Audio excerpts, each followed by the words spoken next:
Finally আমি পৌঁছে গেলাম কাশ্মীর, যাকে বলা হয় জান্নাতে কাশ্মীর।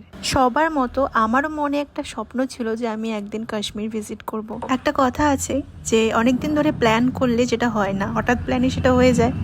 আমরা সকাল 5টায় বেরিয়ে গেছিলাম এয়ারপোর্টের উদ্দেশ্যে, আর তখন অনেক বৃষ্টি হচ্ছিল দিল্লিতে। আমরা দিল্লি এয়ারপোর্টে পৌঁছে গিয়েছি, প্রচুর ভিড় ছিল। আর এখানে আমরা লাগেজগুলো ড্রপ করে দিয়েছিলাম।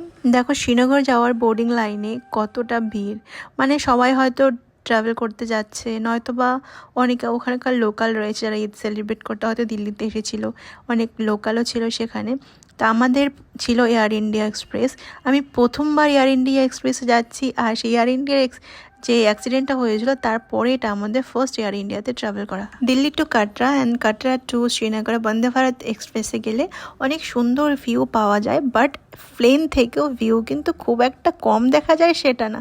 এত সুন্দর ভিউ দেখতে দেখতে আমরা পৌঁছে গেলাম শ্রীনগর এয়ারপোর্টে।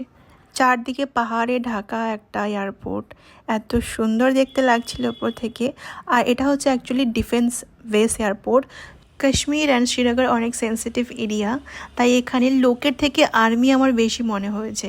মানে প্রতি 500 মিটার ডিস্টেন্সে মনে হয়েছে অন্তত 10 থেকে 12 জন দাঁড়িয়ে আছে। যেহেতু আমাদের মর্নিং ফ্লাইট ছিল, তো আমরা ফ্লাইট থেকে নেমেই আমাদের যে বুকিং করা ক্যাব ছিল আগের থেকে, সেখান থেকে আমরা চলে গিয়েছিলাম ব্রেকফাস্ট করতে। তো আমরা ওখানে রেস্টুরেন্টে ব্রেকফাস্ট করে নিয়েছি। আর এটা দেখতে পাচ্ছ ডাল লেকের ভিউ। তো প্রথম দিন আমরা হোটেলে চেক ইন না করে আমরা ঘুরতে বেরিয়ে গিয়েছিলাম। ওই দিন আমাদের শ্রীনগর সাইট সিইং করার ছিল, সো আমরা বেরিয়ে গিয়েছি সাইট সিইং করতে। আমি ডে ওয়াইজ ব্লগ আপলোড করব। দেখা হচ্ছে নেক্সট ব্লগে। বাই বাই, সবাই ভালো থেকো।